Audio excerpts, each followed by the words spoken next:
Yeah, good morning, everyone. So, yesterday we learned about all attributes related to table. We discussed about working with the table attributes. So, we are going to use all table related concepts later everywhere in JavaScript, designing complex tables and all. One small example I will show you here. Example is nothing but yesterday we learned tables. Today we will see how tables are used in designing layout. But designing layout using table is not recommended. When you have to work on some project and that project is using some old version of HTML, there you don't have div and spans. As I already told you, div, span, header, section, nav, these are all only from HTML5. In HTML4, we don't have all these. Then usually we create complete layout by using table only. For example, I will show you. Let's see one example here of designing a layout. So that means creating a layout using table. How we can create a layout using table. So what is the concept of tables and how we can use tables in designing layouts? For example, let's see here. When you are creating and configuring, I will show one example of table layout. Suppose we want to design a simple header footer like areas. And in old version, we don't have div and span. And we don't have semantic elements also. Means new semantics that we have. Then how do we design is, we create a table. This table is having width as 100%. Table is having some cell spacing, some 5. It is having some cell padding as 10. Table is having some border as 1. In the table, we want a header. Then we design TR, because in HTML4, we don't have even sections of table. Sections of table means we don't have T head, T body, T foot. Directly table contains row. We don't have any T head, T body. Then simply we create a TR in the TD. This I will give call span as 3. And here I define align as center. And I will just give header. This is header. That is the first row. We have second row. In this second row, we have 3 cells. One cell is having nav. Another cell is having main. And some another cell is having aside. That means advertisements and all. And this row is having height. Height is equal to some height as some 350. Now below this, actually this is section. And below this we have another table row. In that we have a TD, call span as 3. Because in the middle you are having 3. And align is equal to center. And this is actually footer. Footer, right? And you see now, this table usually looks like this.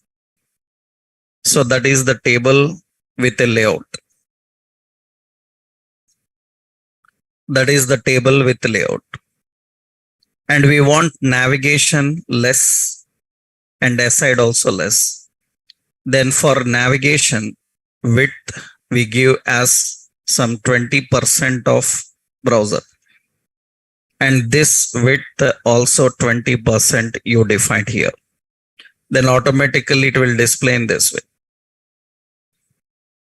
That means we can add how much percent we want, and it is going to display in that. So this is a layout without div and span. Now what we do is, any banner is there, any menu is there, everything we create in table cells. So before HTML5, everything is designed like this. We don't have even the sections of table. Sections of table means we don't have T body, T head, T foot. Only table, and it is having TR in the TH and TD. Even you don't have a caption, because these all captions T head are introduced in new version to make it SEO friendly. Earlier you have to design like this.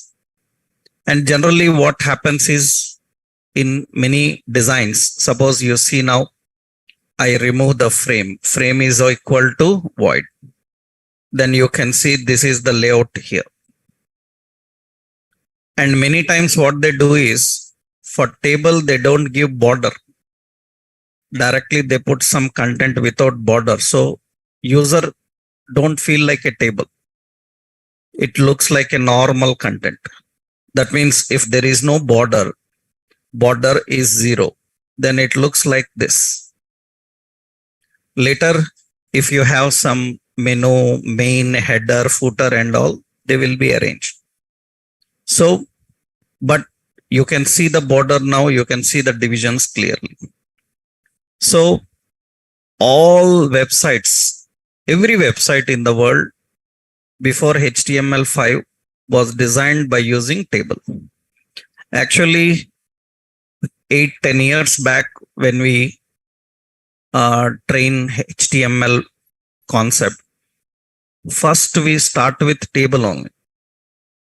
That means first we start with designing table, because the layout is created with the table. These days we start with body elements, we start with header, footer, section, semantics and all. But few years back, when HTML we start training people, first sessions will be with table, because entire design of website is done with tables. But now we don't recommend this. So now you should know, but we don't use it. From HTML5 onwards, we use all the semantics, right? But you should know, because sometimes you have to work on very old version of softwares. Then you need to know these techniques, how to handle them. This is an example for that. This is an example of creating a layout.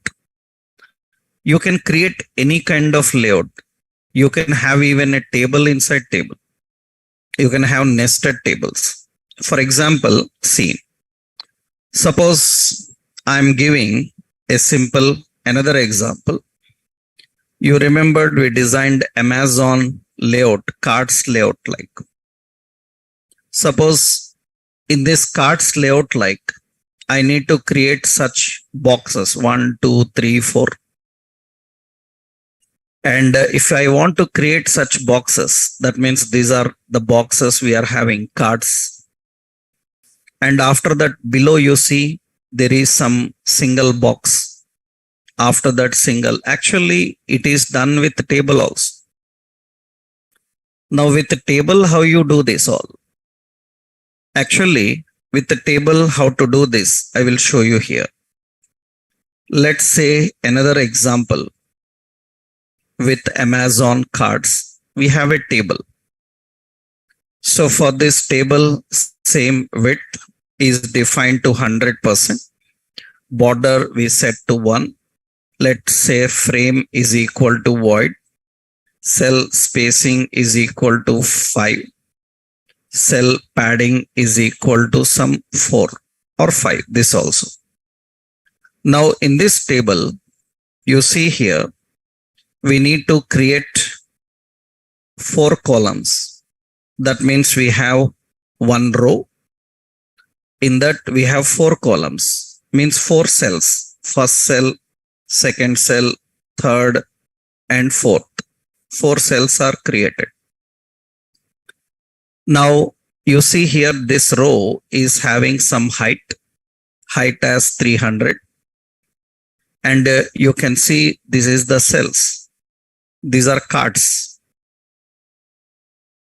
That's a simple approach. How we done previously? We have a section, in that we have divs. We have used display grid. That is perfect. That is 100% perfect. For the modern web, we have to use that technique only.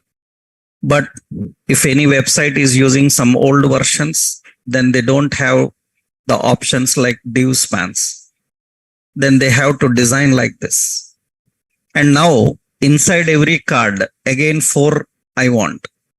That means inside every card, what we want. So this is first row, and the second row, third row, fourth row. That means actually in every cell, you can have a table again. This table, this is the table. In every cell, we have a table. In this table, I will just use again some border as 1, frame as void, like this. And here cell spacing is equal to some 2. Like this I define. Cell padding as some 2, like this. In this table, we have first row. In that we have first cell, call span. It will be 2 columns merging. Here it contains actually title. And another row. In that row, first cell. In that first cell, it is having some pick 1. Roughly I'm giving. You can put images and all. In second cell, we are giving pick 2. And similarly, in the next row, first cell, this is pick 3. And in the next cell, it is having pick 4. Like this we are having. So one more row you need. 4 rows na row. In that call span as 2. And here we say see more, something like this. And you see this is a table inside table. But width and height we need to adjust. That means actually, because other tables, other cells don't have the width defined. For every cell, we need to configure the width. Width is how much? Suppose I will say 300 pixel. That means 300 is enough. It will be like this. So that means so inner table is also having a width is equal to 100%. Then it is having the width like this. And you see every row is having height. Height is equal to some 100. This also have an height is equal to 100. That means the height will increase for that. That means inside again there are cells. Now what we do is generally we don't give any border here. For inner table, I am not giving a border. It will be empty like this. You can put 4 pictures there. You can put the title. It doesn't look like a table, but it is a table. The same approach we have to follow for others. Now see here, after this row, there is another row. And in this we have a cell. This have a call span as suppose how many? 4 columns. And you are having a height as some 100 pixel. And you can see there is another one merging like this. That means we have 200 pixel. Then it is merged like this. That means you have a single row. That means we have multiple rows and we have multiple columns. This is all designed by using table. So, but we don't recommend this for the modern web. You have to follow previously what I showed. By using div spans, by using CSS attributes, you have to design. But using tables, this is how we create. So by any chance, if you are working in any old projects, because even any technology, even I told you already, suppose you are learning Java, latest version of Java may be some advanced version, but in companies, they may be still using Java 8. Majority of projects will be still using like Java 8. But in the market, you will have latest versions. You will learn latest versions to know all latest features. But companies, they start projects several years back. They continue that project and they don't want to upgrade to new version because client requirements can be satisfied with the old version. Then they will simply go with that old version. They don't update until or unless client wants new features, right? That is the reason majority of software companies, when you go for a job, what version you learned here you will not use that version. Majority, because here you will learn latest whatever version is available. And but in companies, they will be using a version lower than this one. They will not immediately update to the new version. So that's the reason you should know both techniques. I will copy this also. This is Amazon cards using table. This is another example. So these are the tables we are having. So working with tables and designing the tables with rows and columns. Later in JavaScript, you will learn adding new rows, removing the rows, sorting, filtering, like operations, how we design in tables, right? This is basic structure of working with tables. We have table elements and we have table attributes, right? Yesterday I given a complete summary of this. Now next important, the major concept in your JavaScript, you need to understand about working with forms in HTML. This is very major topic. So why this is the major concept in HTML? Because see, you actually joined course. Suppose you joined for Java developer or a .NET developer or a PHP or a Python. So in those technologies, you need to design a user interface from where user have to register, user have to log in, user have to change account details. Every interaction in a website is managed by using form. So that is the reason if you are learning Java, in Java, they will not teach you forms. They will teach you how to work with forms. That means they think that people who come to learn Java or .NET, they already know how to design a form. They will not teach what is a form, how to create a form, because learning Java, .NET, PHP, Python, all these technologies requires basic knowledge of HTML.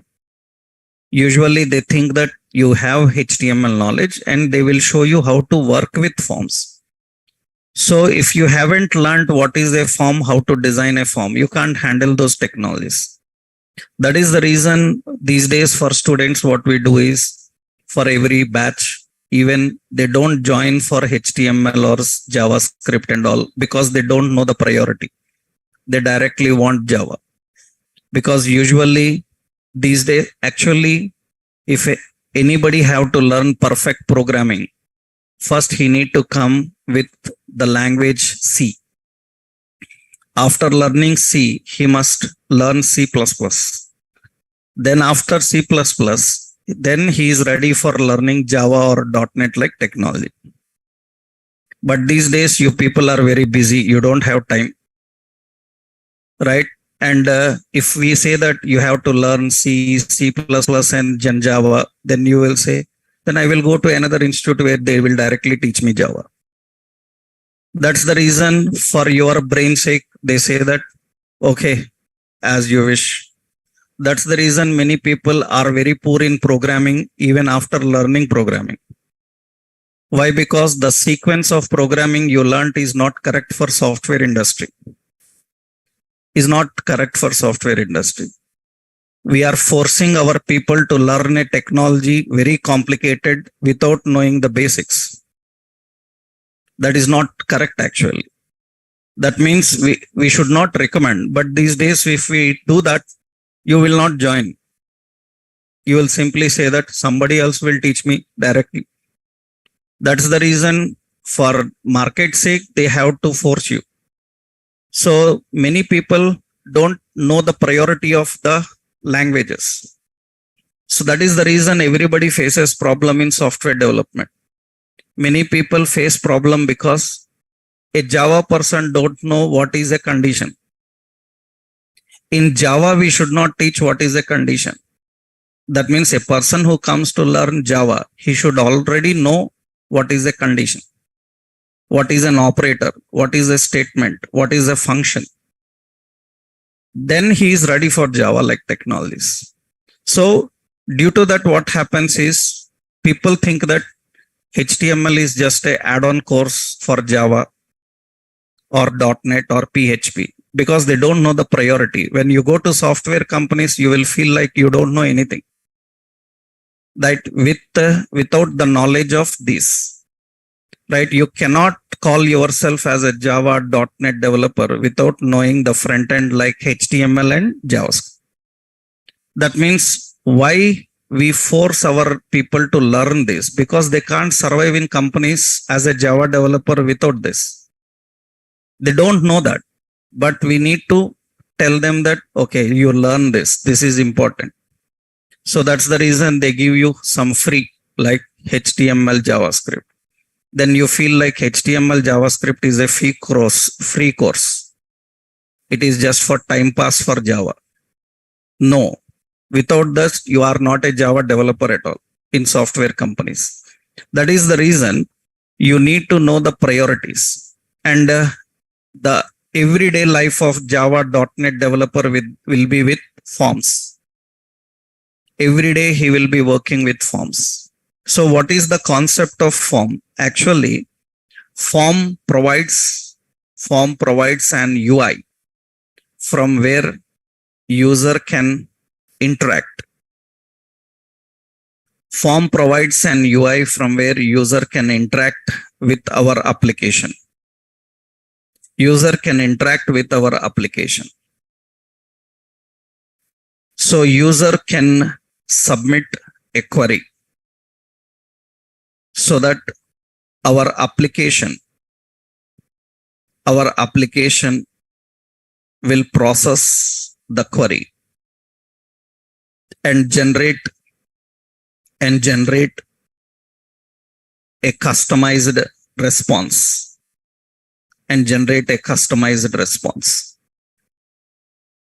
So form provides an user interface from where user can interact with our application. User will submit a query, what he wants, and we will process that query, and we will send him the response according to the query.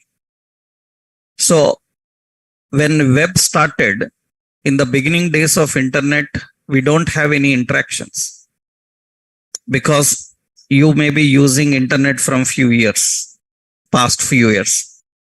Do you know, in the beginning of internet, when websites were there in the early 1990s, we used to have websites where we can just watch what they provide. We don't have anything interaction. That means we can just see what they provide. That means I want to read some news today. Then there is a website opens. In that I need to just read the content. There is no interaction. I cannot ask, I want yesterday's news. If they provide a link, yesterday's link, then I can click it. But I cannot query. I cannot ask what I want correctly. There is no interaction. Interactions started in HTML later by the introduction of which concept? Forms. Actually, form is a container.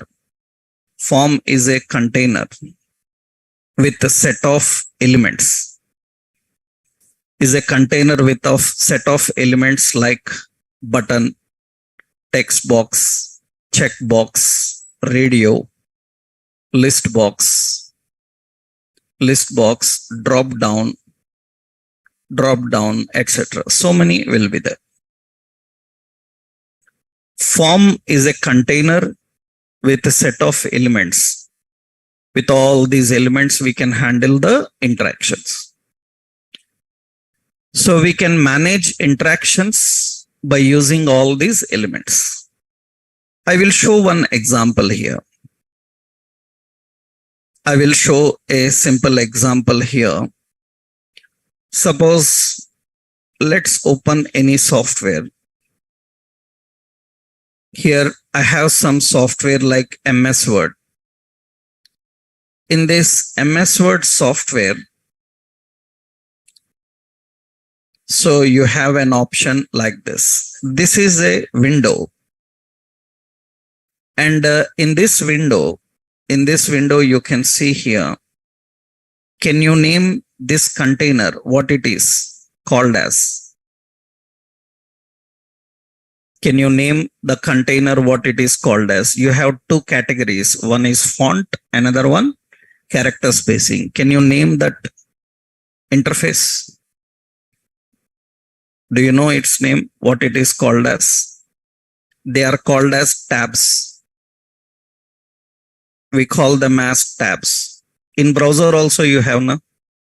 Browser have tabs. In one tab, one activity, another tab, another activity. So technically these are tabs. Okay, you see here what this is called as. That is actually, this is actually a label. That is a label. Label for a option called font. Now what this is called as? This is called as a drop down. It is called as a drop down. Drop down, or people also call as combo box. It's a drop down. So what this is called as? There you can enter size. That is called as text box. What this is called as? User can choose any item from the list. This is called as what? List box. List box. So that means there are so many things. I hope you know what these are called as. So these are called as what? Check boxes. We call them as check box. So these are different elements. And see, important, all these elements are for interaction. That means with the help of label, user can understand what it category is. Means what we can do. And by using a drop down, user can select any one option from list.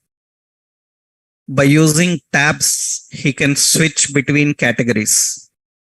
By using text box, he can modify the value which is already present. He can input a new value. So these are all for interaction. And see, the interesting part here is all these are present in a rectangular box. Am I right? This rectangular box is actually form. This rectangular box is form. So form is officially an empty container. In that container, all these elements are present. So form is like a container of elements. So these are all the elements inside form. So generally, when you have to design a form with elements, first you need a form container. Inside the container, we keep these elements. So first we have to learn how to design this form. We have to learn how to design the form. Then we can learn how to design elements in the form. Because this form is just like a div or a span, but it has so many attributes, very important attributes. Those you have to learn. Let's see what these are. So this is the concept of form. I will save this diagram for design. Okay. Yeah. Now here, how do we create a form?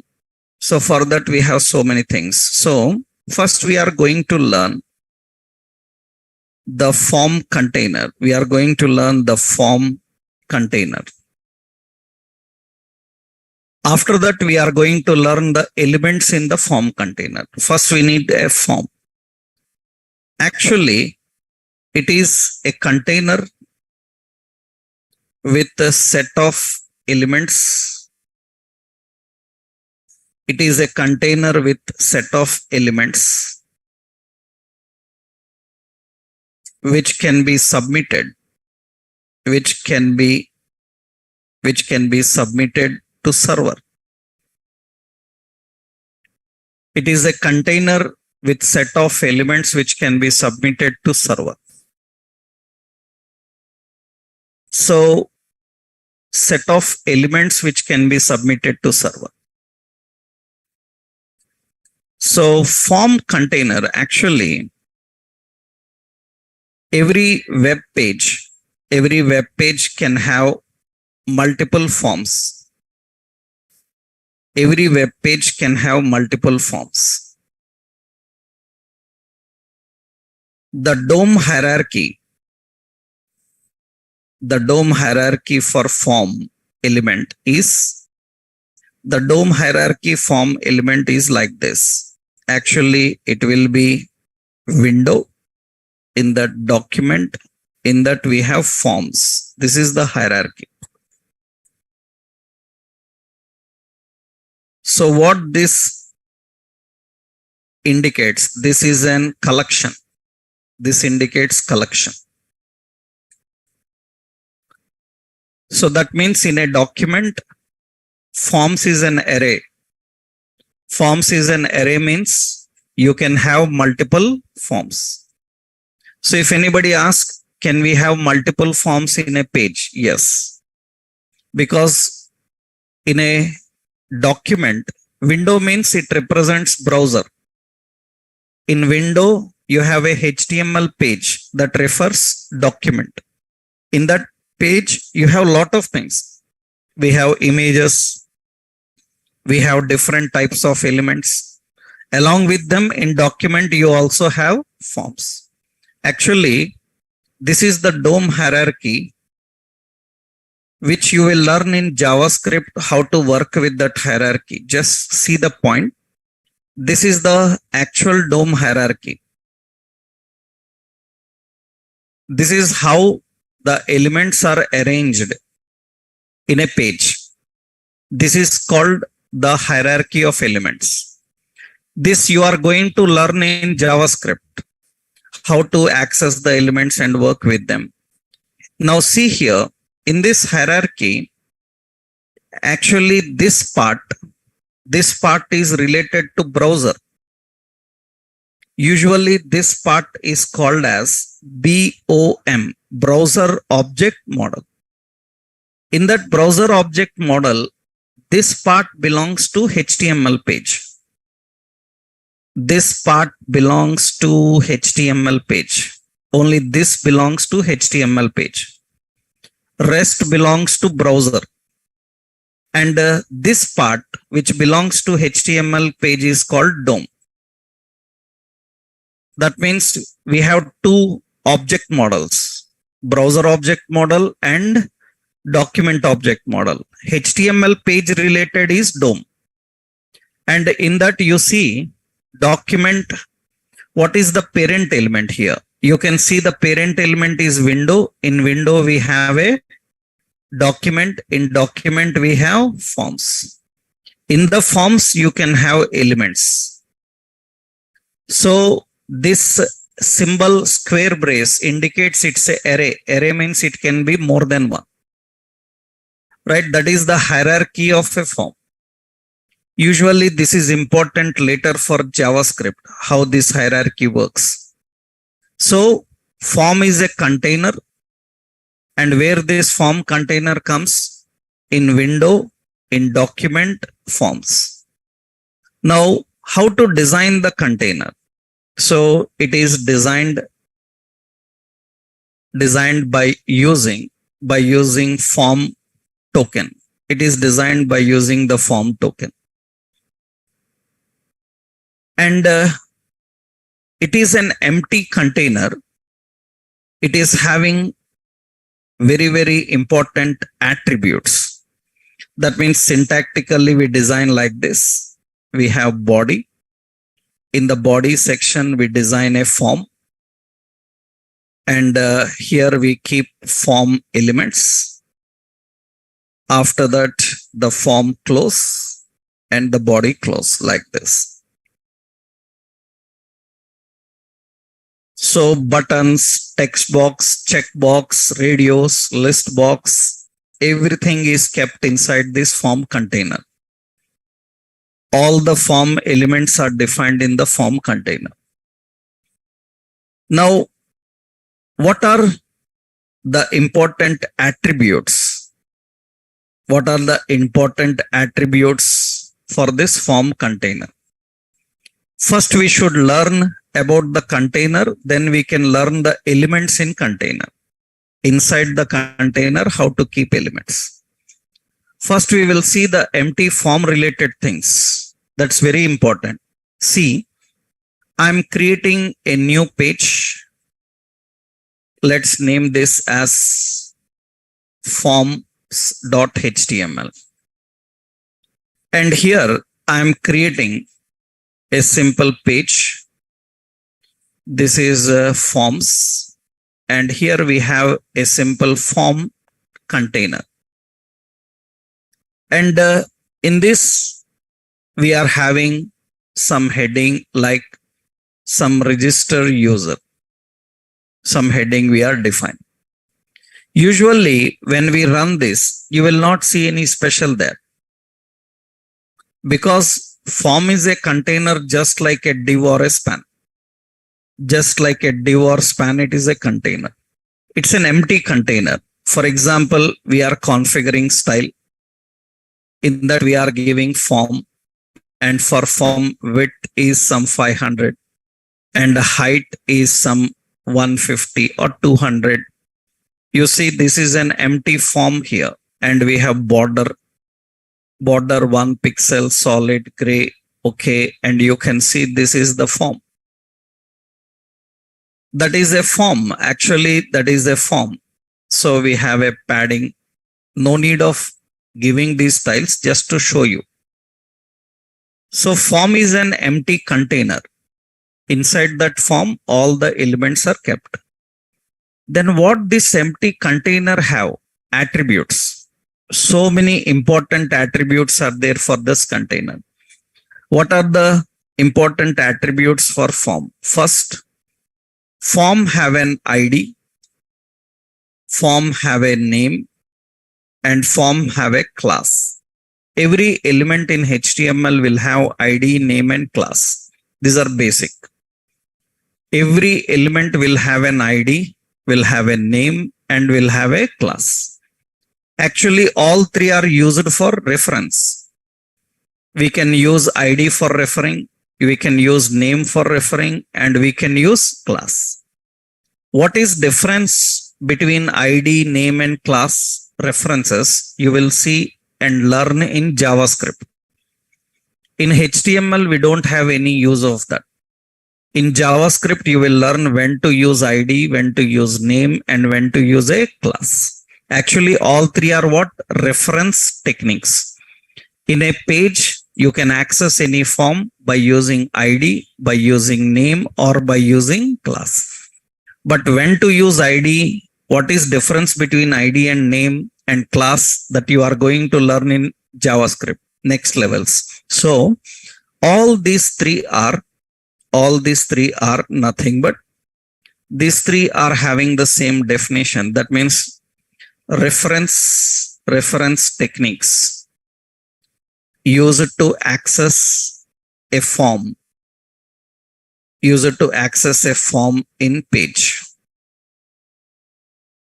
These are the three reference techniques used to access a form in page. Later you will learn how to access and how to use. Of course, you know class already, because by using class you can apply some styles. You can give the class names and you can access and use them, right?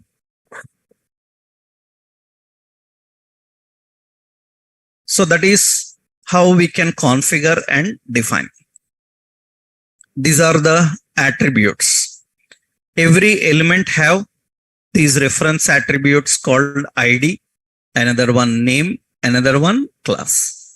These you will learn later, so no need to worry. Next, very major option is every form contains a method. This is important. Every form comprises of method. Actually, what is the concept of a method? I will explain one scenario. Generally, when you are learning concepts like object-oriented programming, you will learn about the concept of a simple concept. Even you don't know any OOP, no problem. Here we have a concept of an object. Actually, for example, we are having some object. Suppose this object is some like a ball.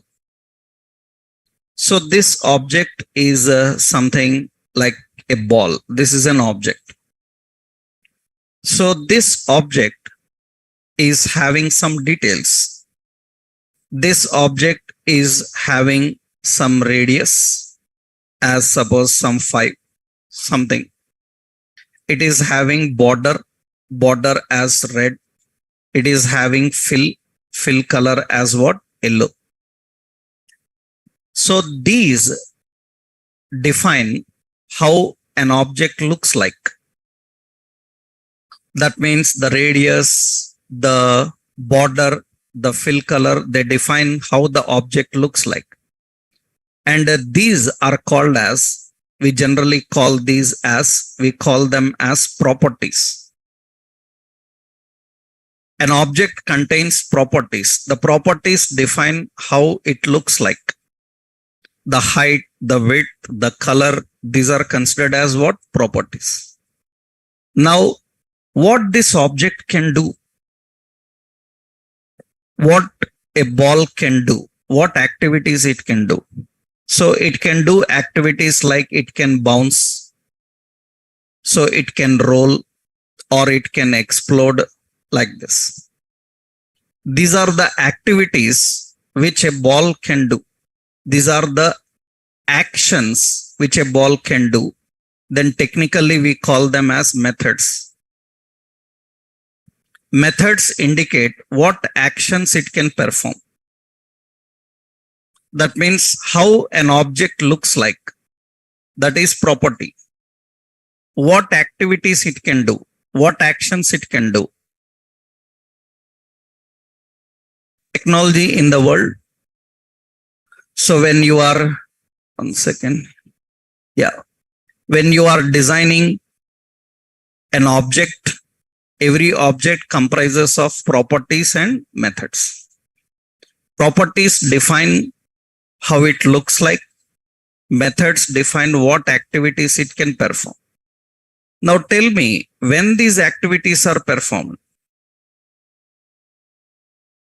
when a ball can bounce, when a ball can roll, or when a ball can explode.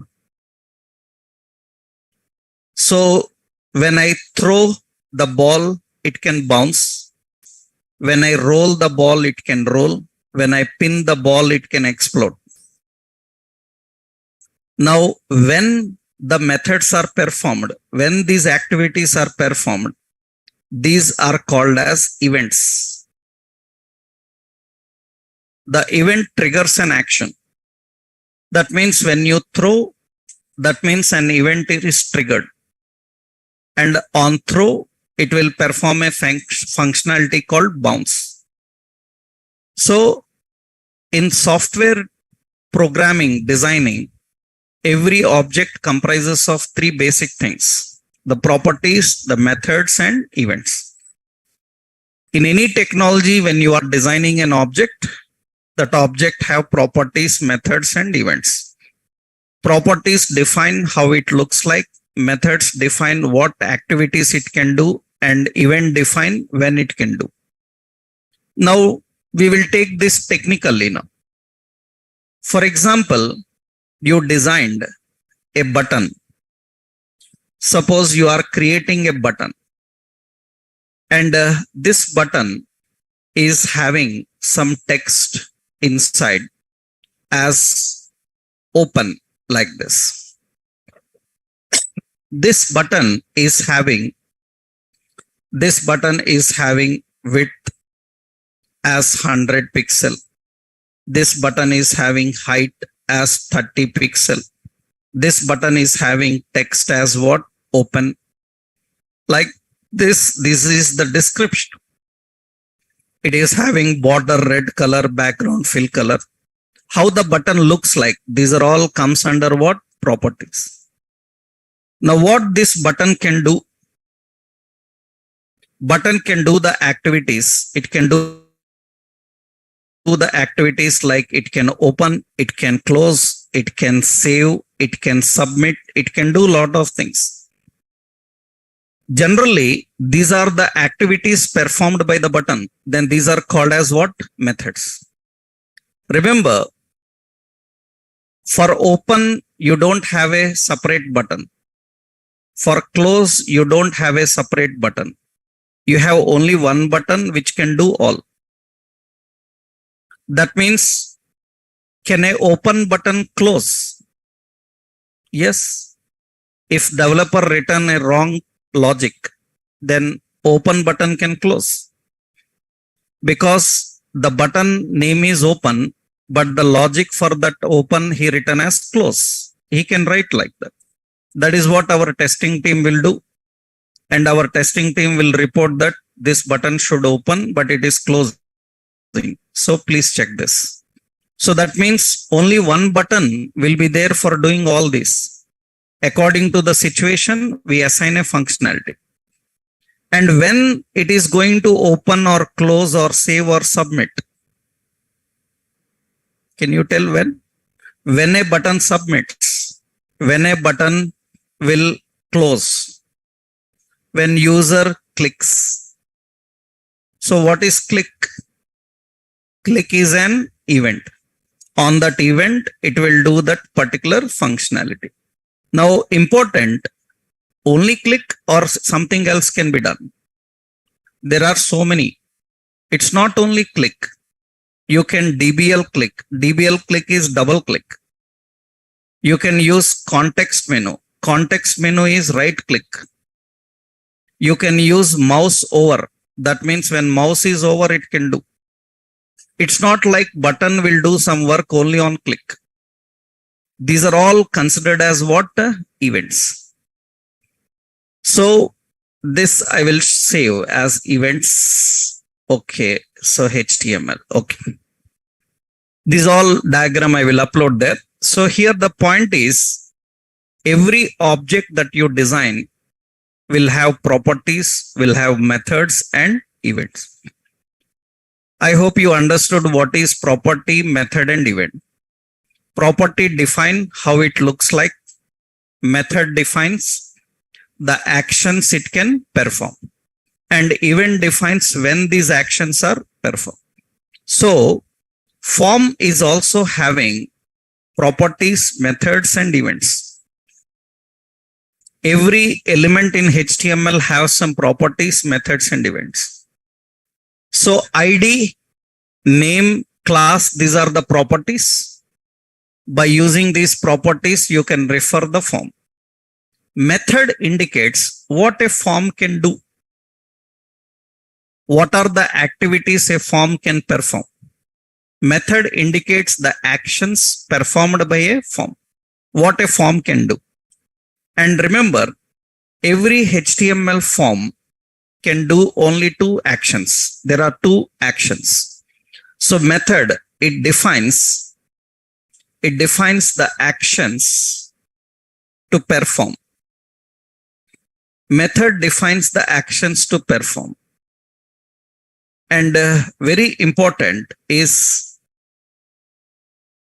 it defines actions to perform. And important is every form can be configured with two actions. Every form can be configured with two actions or methods. Two actions or methods. They are, one is get, another one is post. This is very, very important concept for even your Java.NET. This is major concept to understand. What is get, what is post for a form. So every form have two actions to perform. So every object can do lot of actions, but form have two basic actions. Only two actions are there for a form. It can be designed for get or it can be designed for post. What is difference and when to use them? So remember, so here we will see, this is a very major question here. So what is difference? Difference between get and post. What is the difference between get and post? These are the two actions a form can perform. These are the two methods a form can perform. So the get and post. What is difference is, let's see first about get. Actually, it is the default method for form. It is the default method for form. Get is the default method for form. That means if I don't write a method for form, form is not having a method. If I don't write a method for form, is form not having a method? Every element have default methods. And even you don't write a method, every form by default method is what? Get. So if you don't write, it's okay. By default, it will take as get. And get, it is used to fetch data from server. It is used to fetch data from server. So a form is designed with get method when its intention is to not to submit data, to get data from server. That means in server already some data is there. We need to bring the data and show to user so that he can make changes in the data. So that means form is designed for fetching data from server and displaying to user. That means the technical concept is, suppose we have some database. That means we have some database. Like you say, like Oracle or MySQL or SQL Server something. In this database, we have some data. That means we are having some table with some details like user ID, like password, something like this. We have some data. Now, important, already some data is present. This data we need to bring and display in a form. That means we will design a form. In that form, it will display the user ID. It will display the user ID, or it will display the password. So password, whatever it is already there in the database. That means in the database, it is already having user ID. It is already having some password. So these details are accessed and displayed here. Why you are accessing the details which are already there and showing to user. So that what user can do, user can modify and he can update. That means he want to change his password, he want to change the name. Then whatever already there we bring and show so that he can make the changes and he can update the changes. So when you are designing a form for fetching data from server, then we have to create it on which request. What is the method we have to define? Get. The form method must be get. Now, very important here is get is used for fetching the data from server. Now in interviews, they ask the question like, then what is post? Then we say that post is for submitting data to server.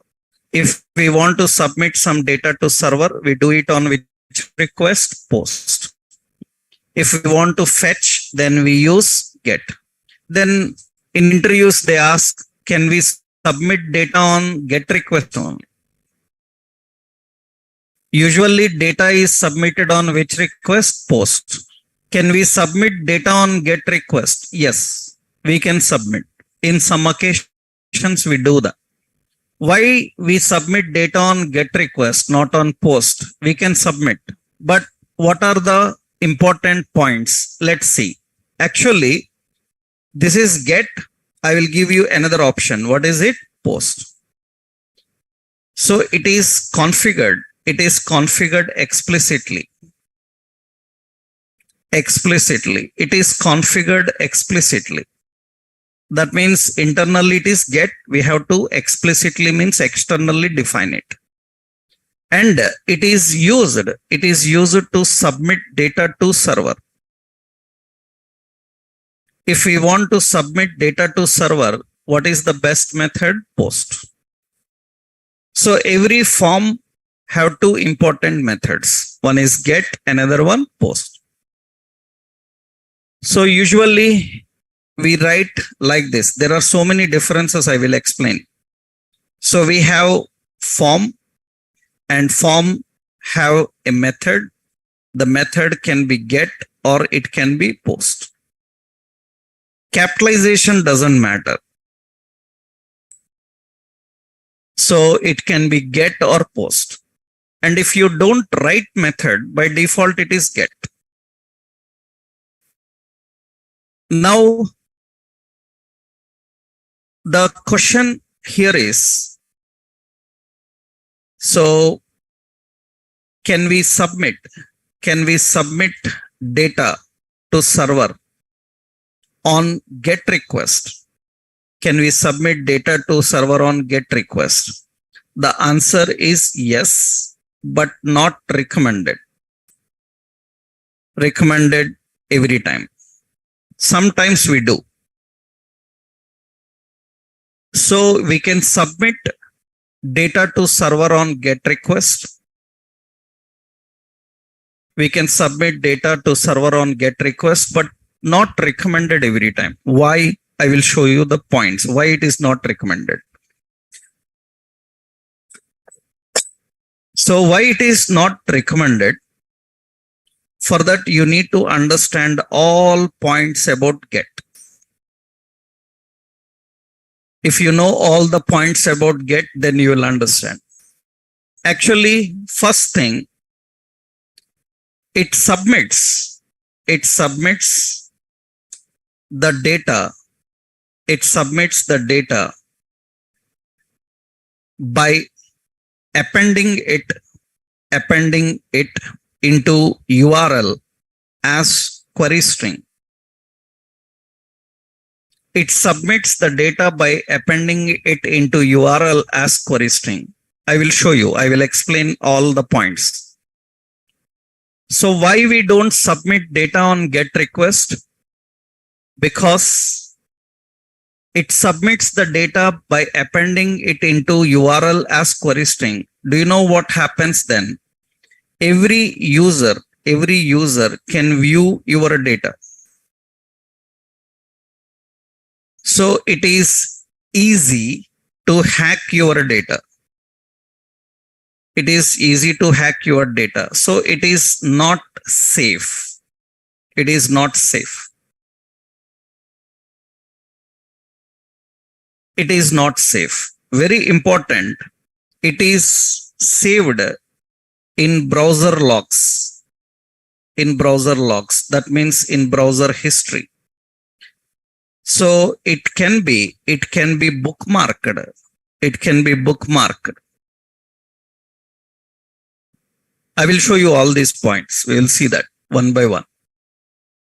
So submitting data on GET request can be done. You can submit on GET request, but it is not recommended.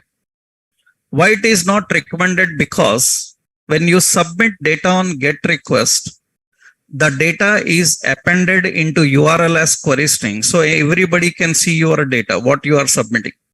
It is not safe. It is easy to hack. Even you close the browser, the data is still present in history. Even you clean the history, somebody may bookmark the data. Somebody may save that bookmarked data. That's not good. That's not good. I will show you here. See, so many other points are there. See, I am designing a form. Temporarily, don't worry what I am writing. Just observe. Here, I am asking for password and user will enter a password and name as password. And we have a simple submit button. Don't worry about the design. Just see the concept. Those points only you have to understand. Now see, in the form, we are asking user to enter password and submit. Currently, the form method is not written. Then what is the default method? Get. Okay, let's write the method. Form method is get. When I write get method, see what happens now. I will enter some password. So I am entering some password and I am submitting the password. Whatever you submit from a form using get request, it is appended in the URL as query string. Everyone can see it. So anything you submit, it can be seen. That means it is not safe. It's your password, right? It is not safe. You can submit. You can submit, but it is not safe. It is appended in the URL. You may say that I will immediately close. If you immediately close also, it is present in history. You will say that I will clear my history. Then anybody may bookmark that before you clear. If you say that I will delete bookmark, before you delete bookmark, he may copy that bookmark anywhere you don't know. That means it is not safe. Submitting data on GET request is possible, but it is not safe. And not finished. So many things are there. It is submitting data in URL. Like this, how much data you can submit? The URL is limited. Like this, you can submit maximum 2048 characters, which is the standard limit. That means a browser address bar can submit maximum 2048 characters as query string. Query string is nothing but after the page name, after this question mark, whatever comes is called as query string. We call it as query string. After this question mark, whatever comes, it is a query string. Like that, the length of query string can be how many characters? 2048. So can we submit complex data? Means can we submit lengthy data? No, there is limit. You cannot submit complex data also. Complex means like binary, like images and all. How you will submit an image here? You cannot submit complex data. So what are the limitations here? Limitations is, so there is limit for submitting data.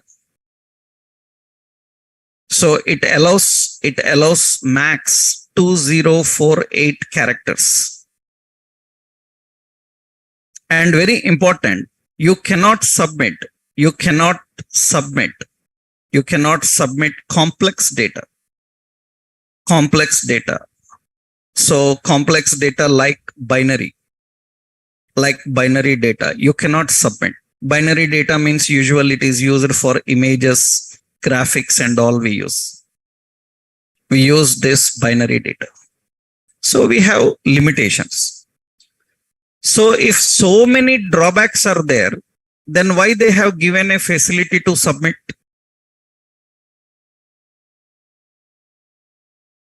They should simply disable, na? That means if so many disadvantages are there, then why they are still allowing to submit? They should simply disable. They should simply say that you can't submit on GET.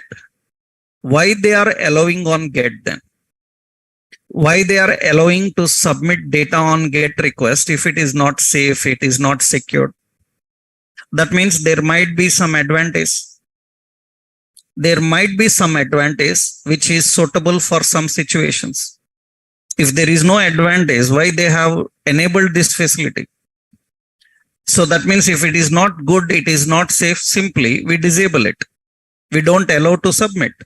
But we are allowing to submit means there is some advantage for that. What is the advantage? What is the key advantage is it can cache your data. So which saves round trips from server. It can cache your data which saves round trips from server.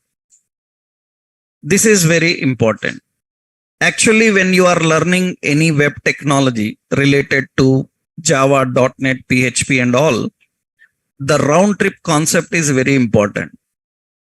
Server side JSP, Java, .NET, PHP, these have to deal with these round trips.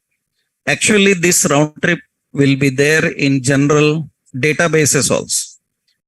Do you have any idea on any database you are learning? Like Oracle or anything? Right.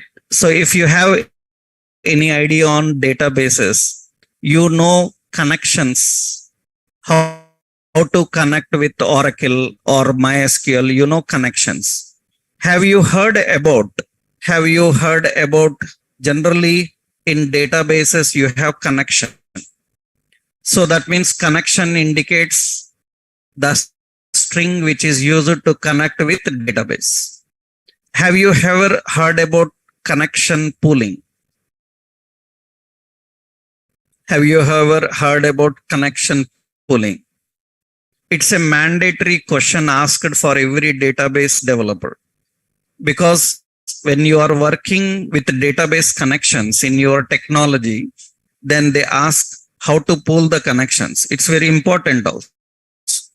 You are a Java, .NET, PHP or any developer working with database, then you should know how to pool the connections. Connection pooling is nothing but, see, suppose we have server and we have client. Now what happens is, in the server, actually this is your Oracle server. Oracle, this is a database server. Now from the client, when you connect to this, what happens is a connection is established. And usually a connection is established. This is connection. After connection is established, it will perform some functionality. After performing the functionality, it will be disconnected. Later, if I want to connect again, then I need to establish the connection again. That means later I want to connect. I want to do some operation on database. Every time I have to connect. Connecting every time to server and getting a response from it is difficult every time. It is time consuming. That's the reason what our software developers do is they generally pool the connections. They pool the connection. When they pool the connection, previously when they connected, that information is stored in this pool.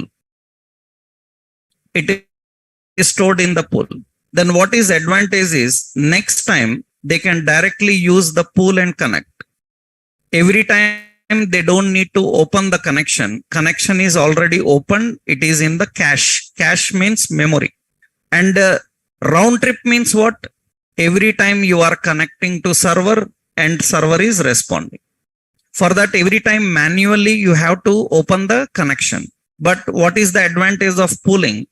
You can save the connections in the pool so that you can use them without communicating with server every time. Actually, this mechanism is there in every database. In your computers, you can see there is ODBC. You know ODBC? Open Data Source, Open Database Connectivity, ODBC. You go to this ODBC in your computer. In this ODBC, it will show an option connection pooling. It will show an option connection pooling.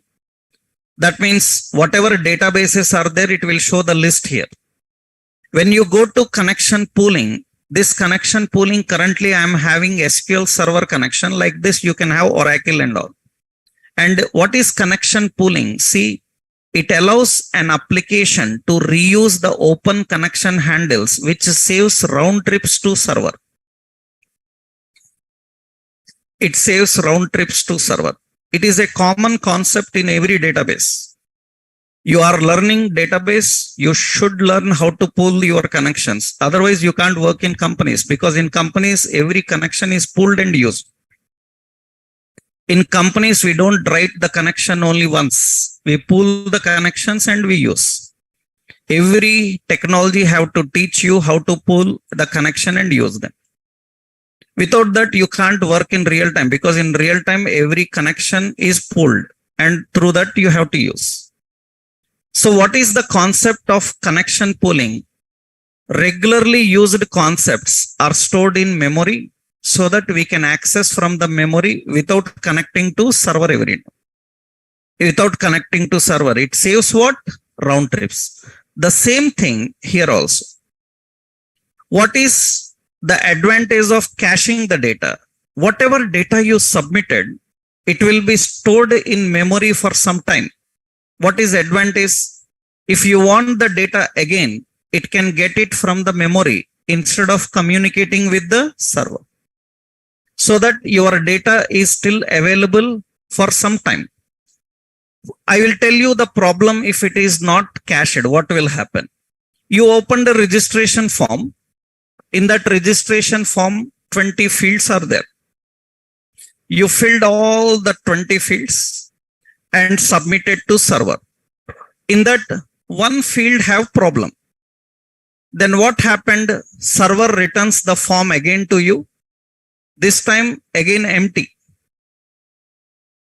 All 20 forms are 20 fields are empty. Then you will be frustrated. You will simply close and say that I don't want any registration. You have to fill all 20 fields again. No, that's not good idea. If one field is wrong, then what should happen is it will not submit the data. It will come back to you. And when it comes back to you, previously what you entered, they are still present in the form. Only the invalid data is removed. And that is shown to you saying that please correct this. If you are submitting data on GET request, this will happen. If you don't submit data on GET request, then what will happen? It will reset the form and send to you. That means you need to fill up the form again and again. That means because while registration, when user enters passwords, only those details we will secure. Other details we will expose, we will show until he registered. That means there is no more security required, because he is submitting his password. Once the form is completely correct, then we collect the password. Otherwise, what we will do is simply we send him a form saying that please correct these fields again. That means, what is the advantage of caching the data? If the data is again required to user, it is directly provided from the memory instead of communicating with the server. If you don't cache the data, then user have to fill all details again because what he previously entered, they are cleaned up. That is the drawback of not caching the data. So when you are designing a form and in that form, there is no much data to secure, then better you design on which request get. If lot of data to secure, then don't design on get request. That is always designed on which request? Post. So what is the advantage of post now? What is the advantage of post? It submits the data. It submits the data to server. It submits the data to server as form body. These two words you should remember. Get request will submit as what? Query string. This is very important word. And post will submit as form body. Because in interviews you have to use these two words. That means they ask like when I submit on get, where data is present. You should not say data is present in URL. You should say data is present in query string, because everybody knows that query string means it is in URL. Right? The technical answer is data is in query string. When user submits data on post, where data is present? It is present in the form body. It is present in the form body. Form body is nothing but it is hidden. That means actually form body, the advantage of this form body is it is not visible to general users. So it is hard to hack your data.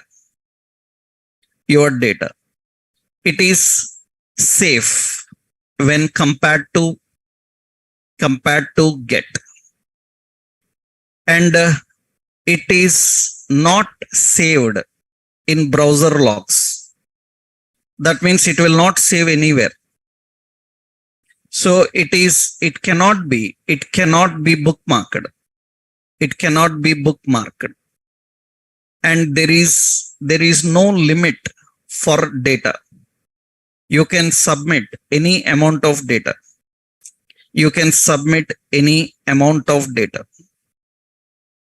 And important, so you can even submit complex data like binary type of data. These are all the advantages. So that is the reason we always recommend users to submit on post and fetch on get. But you can still submit on get if you think that data doesn't require any security points. If I am not concerned about the data security, then just I want to push some data, because sometimes people are searching for some contents and submitting. Those kind of data we can easily show to everybody. We don't want them to be hidden, right? And there is no limit. You can submit any amount of data. You can submit even complex data like binary. There is no limit for that. But what is the drawback? Only one drawback. What it is? You cannot cache the data. You cannot cache the data. Once you submit the data, it is gone. That means you cannot use it again. Once you submit, it is gone. You cannot use it again. You want the data that you have already submitted. That means you submitted and some mistake is there. You want to see it, you can't see it. It's gone. That is the advantage of post. That means, remember, this is little bit safe when compared to post, compared to get.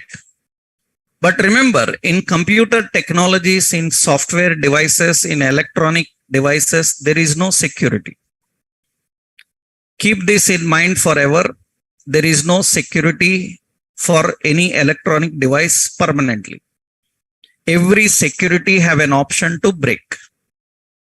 So any electronic device or application is not secured. Don't think about security. That means every security we can break. For example, you are using an iPhone or a very costly phone, 20,000-30,000 rupees. You have a fingerprint sensor, face recognition, or you have some password and they are not working. Will you throw your mobile? That means you forgot your password. Will you throw your mobile now? You purchase a new one. Then you take to the service center. The person will reset and give to you.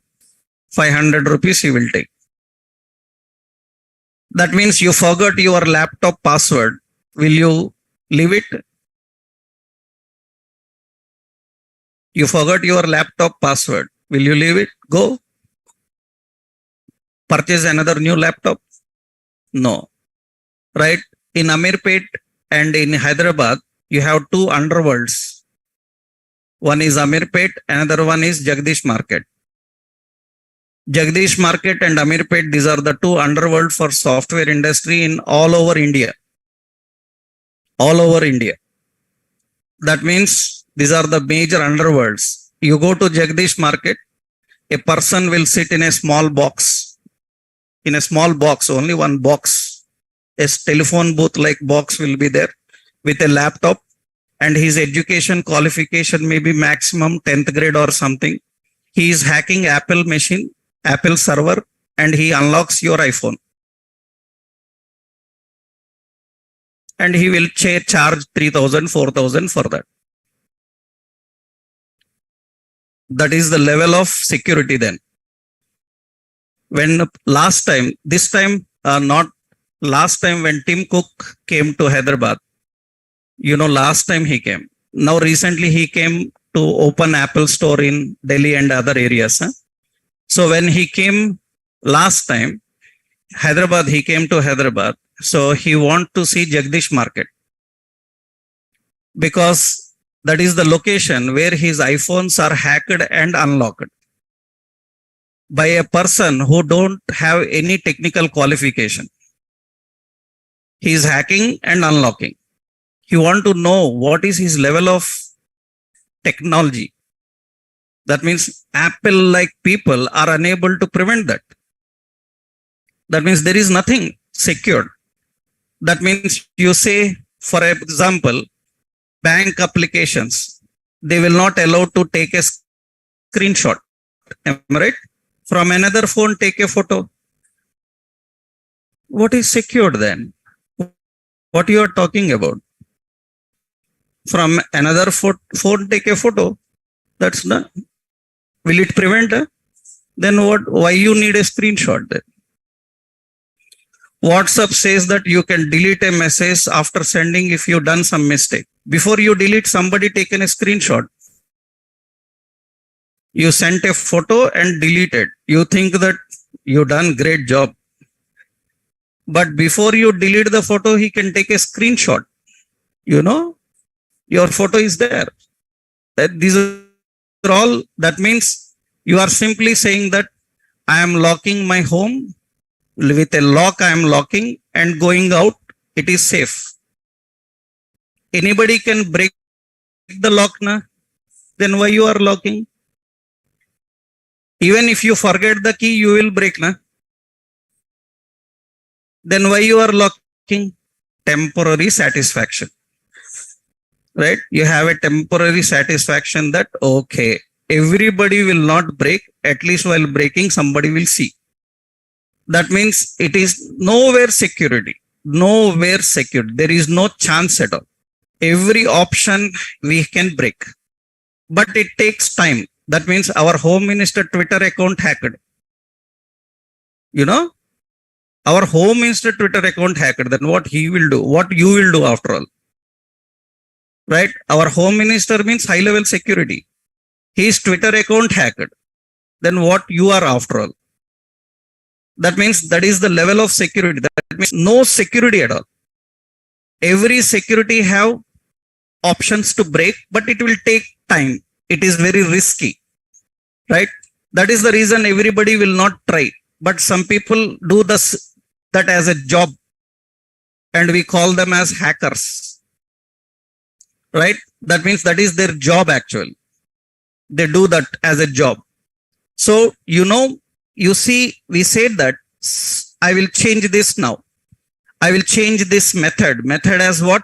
Post. And I am submitting some data here. Let's say I'm refreshing the page and I'll submit some data here. And I click on submit. Now it is submitted. Why it is showing not clicking? Because whatever you submitted, it is cached on server. You need a server side page now. Like JSP, PHP, like pages we need. That we will see later. That data is submitted now. You can observe here. Let's go to the inspect. In the inspect, here in the inspect, you can see this is the inspect. This is a network category. You have a network category. This is a network category. I will first refresh this page, and you'll see that this is the page. And you see the form.html. I will open that form.html page. This is the form.html. This is the page. We are having, let me decrease the size of this page. Yeah. This is the form.html page. And what happens for this is actually when you open the form, the method details, everything will come. That means I will open that form here. You can see the headers. You see the method. Initial method is what? Get. Every form by default opens as get. And see now, I am submitting some data. I will enter password and I will submit that. I will submit this password. We are submitting on post. And you can see that now it is submitted on which request? Post. It is submitted on post. And when I go to payload, you can see here what is the data submitted is there. Is there? That means what is submitted, we can see. But do you know this? Like that, like you only are there, na, all over. At least for them we can protect. Understood? Right? That means till now you know this. Like you